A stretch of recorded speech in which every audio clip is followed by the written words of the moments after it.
groaning because of the hardships that they're experiencing amongst the Egyptian people, and they want to be released from this bondage. And so God tells Moses, I've heard their groanings, and I want you to go talk to them. So Moses goes and talks to them. Do they listen to Moses? No, they don't. It's almost like Moses is not good enough, or, you know, we was grumbling to God. Now, why has God sent you?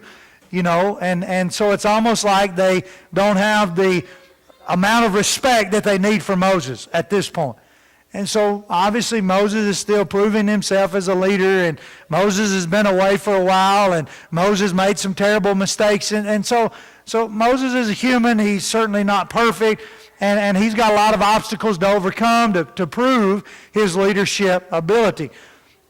To begin with, he started making a bunch of excuses. And one of those excuses kind of comes back up in chapter 6 because he says, I am a man of what? This is the hard one. Yeah, come on, son, you got it. Yeah, get your S's and your C's and your uncircumcised lips, right? That's a big word for a 7-year-old, right? He was a man of You remember back in the earlier chapters, was it chapter 3 and chapter 4? I'm not sure which one exactly. He was making the excuse of not being a man who could speak well, and his words didn't always come out the way he wanted them to, and sometimes he might have sounded a little bit like Callan trying to say the word uncircumcised, right? And so he was just making excuses, right? He really knew what he was talking about. He really knew what he wanted to say, but sometimes his tongue got tied, and he thought he would use that as an excuse. Well, here in chapter 6, he's saying, well, God, they're not listening to me. After all, I am a man of uncircumcised lips. I tried to tell you that in the beginning. You wouldn't listen, so now here we are again, and I'm trying to tell you that again. And so chapter 7, we're going to start with these 10. We're going to start getting ready for these plagues, and we're getting ready to come out of Egypt pretty rapidly here in the book of Exodus. I don't know who's eating these devotional books, but they sure are getting out of here. And if you are eating them, I'm feeling sorry for your system. But anyway, I'll get some more, okay? I'll get a few more. They are on-demand print, so they're not sitting in a warehouse somewhere. So they print them when we order them. So that's why we've just kind of ordered a few at a time along the way. And so I will order a few more if you have come up here to get one, and I'll try to have them there. They are great material. And so the cost is, you know, it's irrelevant as long as it's being used and people are reading it, and the information that they are getting is hopefully being very helpful for you. Hopefully it's providing you some devotional time during every day, and hopefully you're not only gaining knowledge, but you're gaining spirituality as you spend time with the Word of God and with the thoughts of these men as they kind of direct us through a chapter. And so this week we close the book of Romans, Romans 14, 15, 16. I feel terrible for what we tried to do to Romans last Sunday night. It's a great book. It really is. And we haven't even scraped the surface of what is in the book. And so I want you to spend some more time in the book of Romans if you hadn't already. But Romans chapter 14, those last 3 chapters there, Romans chapter 14 deals with the relationship between a strong and a weak Christian. Sean read the Bible reading a moment ago from Romans 14, verses 13 through 19. Kind of gives you a snapshot, if you will, of what this chapter is about, causing another to stumble, and how do strong and weak brethren dwell together and be good for one another.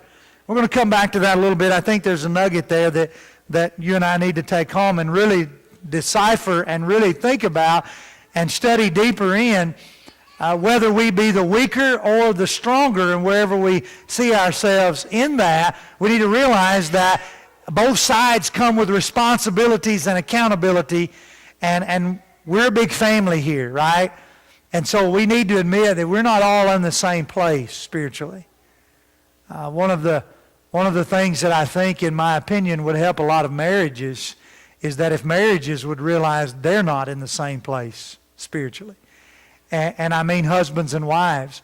And so figuring out it's about trying to help each other to be closer to God. And so figuring out who can do what to help the other and encourage the other. You broaden that out into the church and it works the same way. I think relationships within the church could be a lot better if you and I fully understood and could accurately handle where we are on our faith journey. And what I mean by that is if we are the stronger and more mature, that we don't get prideful and boastful and arrogant. In the same way, if we're the weaker, we don't get complacent and content with being weak in the faith. Nor do we allow ourselves to be discouraged or disenfranchised, if you will, because of someone who considers themselves or sees themselves as more mature than us in the faith. And so there's a lot to Romans chapter 14 about how to deal with that and how to recognize that and the importance and the overarching principles that guide those relationships. And I think the first emphasis is just for us to realize spiritual life is a journey. And so we're all traveling. And we're all at different places on the journey. And that doesn't make you any better than me or any worse than me. What it does say is that you and I are on different points of the journey. And yes, we're all trying to get to heaven. And yes, we're all trying to be more like Christ. And yes, I hope we're all trying to grow and be more faithful and be more spiritual and be stronger and be more mature. But that doesn't happen with a snap of your fingers. And so I can't look at somebody at a different point on the journey and accuse them of wrong for not being where I am on the journey. This is a family here. We're all here to help each other. More to say on that in a minute. Romans chapter 15 deals with the example of Christ. What better way to follow up a pretty difficult chapter on relationships than to say, okay, here's the perfect example of how it's done. You want to know how to conduct yourself. You want to know how to behave. You want to know how to answer the difficult questions. You want to know how to go through the difficult crossroads in life. You follow the example of... So here's Christ. Here's Christ who lived before us. Here's Christ who we learn about from the Old Testament Scriptures. Here's Jesus, the Son of God, who has been prophesied, who has been predicted. Now He has come and He has fulfilled and He's died. Here He is. Here's what He did. Here's how He lived. He got in positions of anger and here's how He conducted Himself. He got in positions of strife and division and pride and arrogance and here's how He dealt with it. And here's how He handled it. And so if you will follow that example, you will do well to follow that example. Chapter 16, oftentimes we just kind of tear off the last chapter, right? Don't tear off this chapter, okay? I'm not saying we should any of them. But a lot of times the last chapter is kind of the, it's the hellos and how are yous and glad to see you. And, it's kind of what you and I would call the small talk.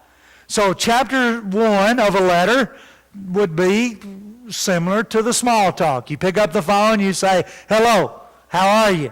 How's things going today? Well, how's your brother? Well, how's your kids? Well, how's work going? Well, have you been fishing lately? Or have you been to the mall lately? Or have you been to the doctor lately? Or have you been to Hardee's lately? Or whatever, right? That's the small talk.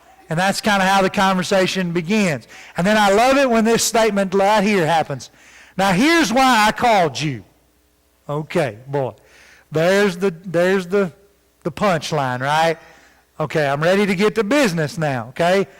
Well, and then the end of the conversation is, well, bud, I appreciate you calling me. I hope you have a great day.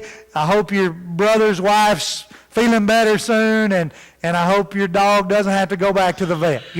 It's the small talk kind of stuff, right? So it's at the beginning and the end. Well, that could be similar to a letter in the New Testament. So you got kind of the small talk in the front and then at the end of the letter. And so chapter 16 is obviously the end of the letter. And there is some of that in there. It's toward the end of the chapter, but the first part of Romans 16, in these concluding remarks, is some pretty important instructions and warnings. And I think we find a nugget in there that I want you to take home with you, and we'll look at that a little bit more. But don't just say, oh, that's the 16th chapter, that's just the hellos and goodbyes and how are you. Paul gets there, but before he gets there with the final greetings, he has some very important warnings and what I want you to leave with tonight. We come over to 1 Corinthians chapters 1 and 2. Now, you know, this is the only part of the devotional book that I realize you got 5 days, so you got to go somewhere, right? You only had 3 chapters left in the book of Romans, so you got to get to somewhere else. So, but I just somehow wished it would have broke down and stayed in the same book, so to speak. But 1 Corinthians chapter 1, division. Division in the church. One of the huge problems within the Corinthian church. And hopefully we'll talk more about the Corinthian correspondence. And of course, you know, there's 2 letters here, and so there's some 29 chapters as you go 16 and 13 there. And so there's 29 chapters. So, I mean, a huge bulk of the New Testament and the most written to any one church there as far as Paul's writings and the correspondence there between them. And so a lot could be said about the Corinthian letters, and I'll hold most of it till a couple of weeks from now, but Lord willing. But first chapter, division. There's division in the church. The report comes and it's bad. And all division is bad. And especially when they are polarizing over personalities, it appears, in chapter 1. And so you've got a polarization going on with personalities. Then you get to chapter 2, and I love chapter 2 because it's about the wisdom of God. So it's like, okay, we've got this terrible problem of division. Now let's talk about God's wisdom. And all of this is an effort to try to address the problems, because those of you that's been in my 1 Corinthians Bible class, you know we've been through that. 1 Corinthians is just problem after problem after problem after problem. But let's not just point out problems. Let's talk about answers, right? Let's give some resolutions. And so chapter 2 is a huge resolution. God is the one who has the ultimate. Are you tapping in to the wisdom of God? If you really want to know how to get through this situation, you need to recognize the God of wisdom and ask and request for His wisdom. And so that's 1 Corinthians chapter 2, the wisdom of God. Well, let's go back to Romans 14, can we? I want to give you 3 nuggets. I don't think you can buy a 3-nugget Happy Meal, but that's what you're going to get tonight, okay? I wish they'd go back to the day when you could buy a 6-nugget Happy Meal. They done got it up to 10 now. We'd be here all night. Let me just give you 3. How about that? Verse 20, chapter 14. You'll just be 1 nugget shy of a Happy Meal. Verse 20. Do not, for the sake of food, destroy the work of God. Now, this is the next verse. I stopped Sean 1 verse shy, but the context that he read leads us up to this verse. Do not, for the sake of food, destroy the work of God. Everything is indeed clean, but it is wrong for anyone to make another stumble by what he eats. I said this is the chapter on relationships. And obviously, let's not take it out of context. Let's understand what's going on here. You could go down to the marketplace and buy food, or buy meat rather, that was sacrificed to an idol. And so they would take this animal out there, they would sacrifice this animal to an idol, and then they would, for profit, bring this animal in because, you know, what was the purpose in sacrificing it to an idol in the first place? But anyway, so then they'd bring it into the marketplace and sell it in order to make money off of the meat from the animal. Well, the problem with that is is that for a Jew, that was now an unclean animal. And so, because it had been sacrificed to an idol. And so now you're going to go to the marketplace and buy meat and bring it home and fix a meal, and you're going to cook meat that is contaminated, spiritually contaminated, in the heart and conscience of a Jew, and you're going to feed that to them, and when they find that out, man, they're shattered. They're shattered because they have defiled their bodies, but then secondly, they're shattered because you served it to them. And you should have known better. Now that's the context of the first century. And so Paul is making this big deal about food because of these meats that are being sacrificed. And he says back there in what Sean read, the kingdom of God is not a matter of eating and drinking. Okay, we realize that. In other words, you can eat any meat. It doesn't matter whether it's sacrificed to an idol or not. It is not going to cause you to be condemned in the eyes of God. Now that's the fact of the matter. Well, you and I today, we're not worried about clean or unclean things. So that don't destroy the work of the church for the matter of food. And some of you are going, well, okay, whatever. I didn't know we were. Now, some of you are old enough, unlike me, to remember a time when we could not eat in the building. Now, for me, that's about as close as food-related as we get here. And it wasn't a matter of the food we were eating. It was a matter of trying to keep food out of the worship building, if I understand it correctly. But that matter right there divided a bunch of brethren. A bunch. And it caused people to leave churches and go to other congregations. And it caused people to write up churches that were doing one way or the other, whichever side you were on. And I'll just be quite honest with you. Thankfully now we figured out that it's just a building, right? And it's okay. We need to take care of it, and we need to keep it up, and we need to do our best and present our best. But ultimately, if we eat in the same building we worship in, it's not going to condemn our souls. There was a time when brethren thought it would, and it caused division. I don't really know what it is today. I can't put my finger on what the food is today. I know people who are opposed to small groups. I know people who are opposed to PowerPoint in worship. I know people who are opposed to having Bible class before or after services, whichever, worship's got to be first or worship's got to be second. I know people who differ on whether you serve the Lord's Supper at the beginning of worship or at the end of worship. I don't know what our food is today, you understand? Just offering you some thoughts. Where people differ, right? That's the point. People differ. And where they differ is on matters of opinion. You understand?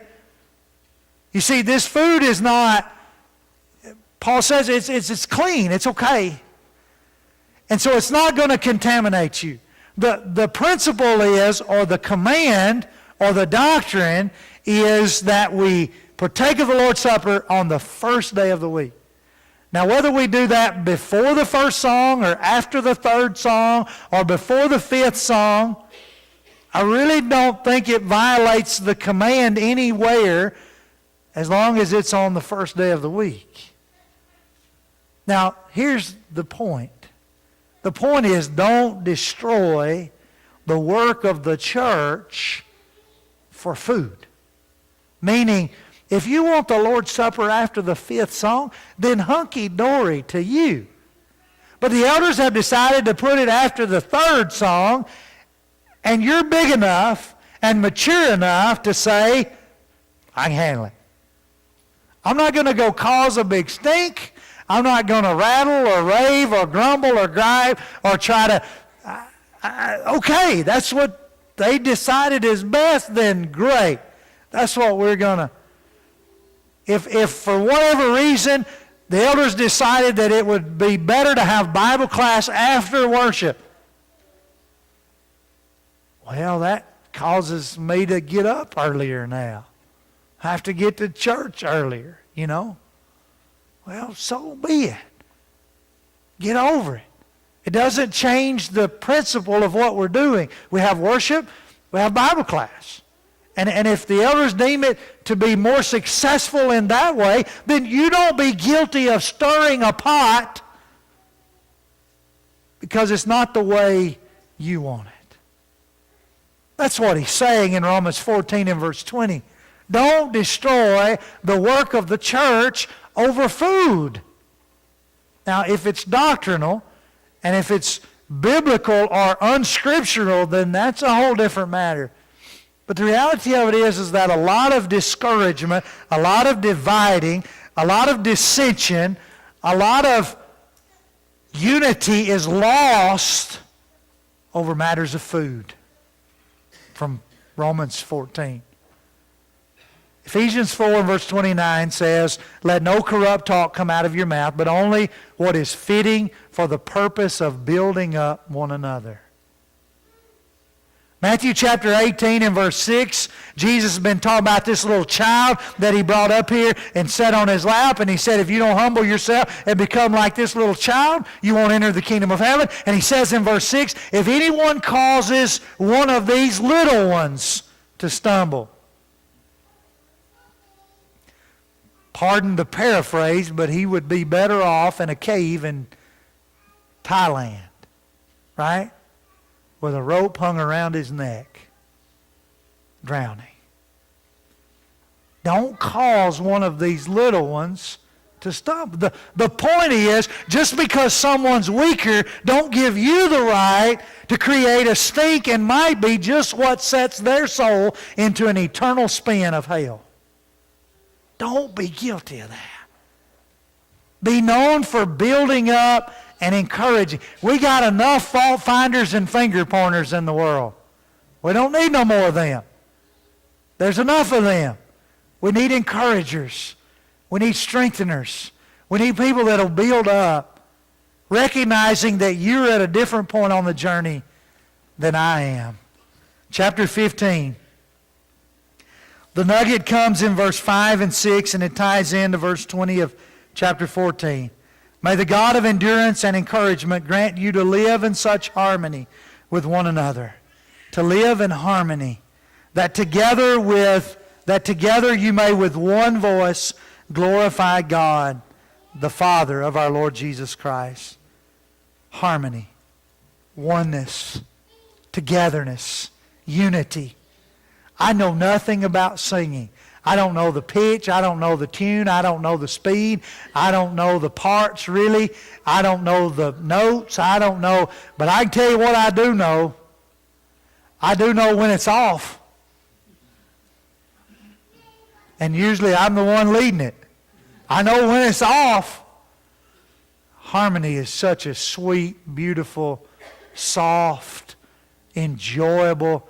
And when you start messing with harmony, it gets hurtful to the ears, doesn't it? It works the same way amongst people. That's what he's saying in Romans 15. Harmony among people. One voice glorifying God. Single purpose, single goal, unity of mind, endeavoring to maintain the unity of the Spirit in the bond of peace. Ephesians 4 and verse 3. That's what we want. That's what we're trying to achieve so that we can together in harmony with one voice. And then I want to call your attention to chapter 16. And the final nugget for tonight is this warning. It's in verse 17 of chapter 16. I appeal to you, brothers, watch out for those who cause division and create obstacles contrary to the doctrine that you've been taught. Avoid them. Romans 16 and verse 17 kind of connects to Romans 15 verse 5 and 6, which kind of connect to Romans 14 and verse 20. There's this common thread that's running through here of unity and harmony and oneness, and to be aware, chapter 16, to watch out and to avoid those who cause division, who create obstacles. For such persons do not serve, verse 18, the Lord, but their own appetites. And they by smooth talk and flattery deceive the hearts of those who are naive. You realize that that fire in East Tennessee started with a spark, don't you? I mean, it could have been put out with a bottle of water. It could have been stomped out with somebody's shoe. But what happened in just a matter of a few minutes? It became acres, didn't it? It became homes. It became lives. It became businesses. It started with a spark. What's the point? The point is, if you don't put it out while it's small, it'll get big. You better get it put out while it's small. And if you think it's the elder's job, you're wrong. It's your responsibility. It's my responsibility. Ultimately, the elders hold the accountability for the congregation as a whole. But let me challenge you tonight. If you see someone, you hear someone, you get involved in something that's going to cause division or strife or cause the unity or the harmony to be out of tune, out of sync, out of time, out of part, whatever, it's my responsibility. It's your responsibility to ensure the peacefulness and the harmony of the Lord's church. Togetherness can only be had when everyone wants to be together. And when you come across someone who is trying to create a fire by making a spark, I'm asking you to pour the bottle of water. Don't wait on the elders.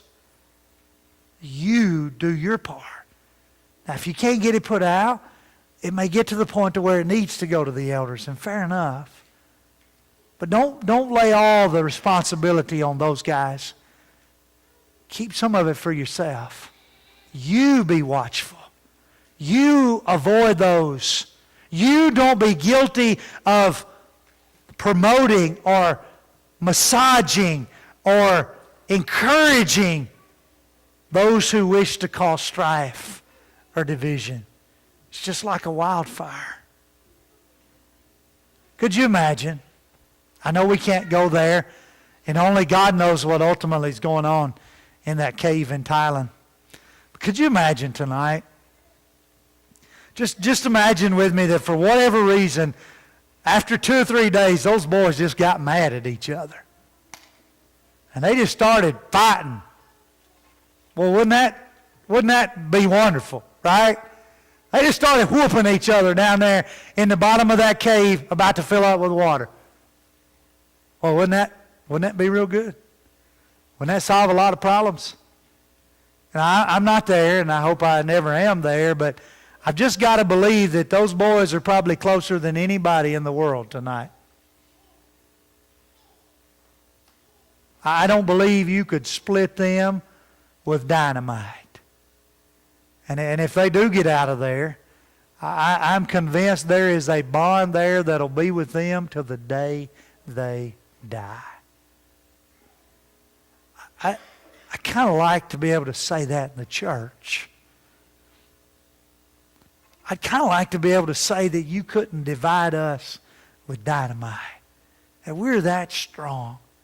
I'm not asking for us to go through something traumatic or catastrophic or life-threatening, but I'm just asking us to pull together, to be there for each other, to create an environment that is filled with harmony and peace and desire for one another, where we with one voice are praising God.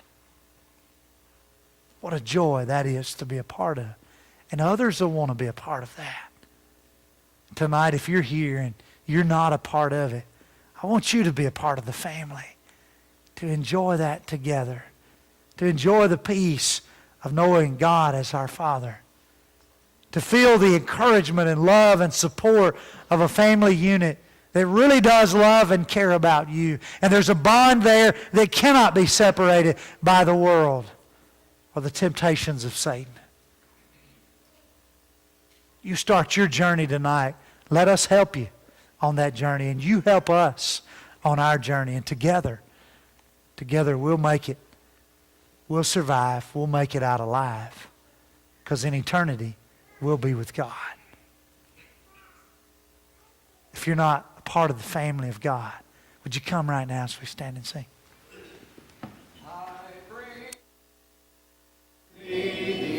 The sins I cannot count, that all may cleansed be in thy once open fount. I bring them, Savior, all to thee. The burden is too great for me. The burden is too great for me. I bring my grief to thee, the grief I cannot tell. No word shall need it be, thou knowest all so well. I bring the sorrow laid on me, O suffering Savior, all to thee. O suffering Savior, all to thee. My life I bring to thee. I would not be my own. O Savior, let me be thine, ever thine alone. My heart, my life, all I bring to thee, my Savior and my King. To thee, my Savior and my King. Before we close, I do have a couple of announcements. Wednesday nights, 4th and 5th grade class will be visiting. We'll be visiting Wednesday night, the 4th and 5th grade classes. And the van will leave at 7 p.m., and they'll try to be back by the end of class with the possibility of being closer to 8 o'clock. Also, Eddie Cleghorn is in the ER with chest pains, and he is having tests run as we speak, and they do ask for our prayers. Visitation Group 2 will be meeting in room 6, and the Lord's Supper is prepared. It's in the back classroom for anyone who didn't have the opportunity to take it this morning. You can get to the classroom through either of the exit doors here. About Eddie? Okay, good deal. Let's have our closing prayer and then a song.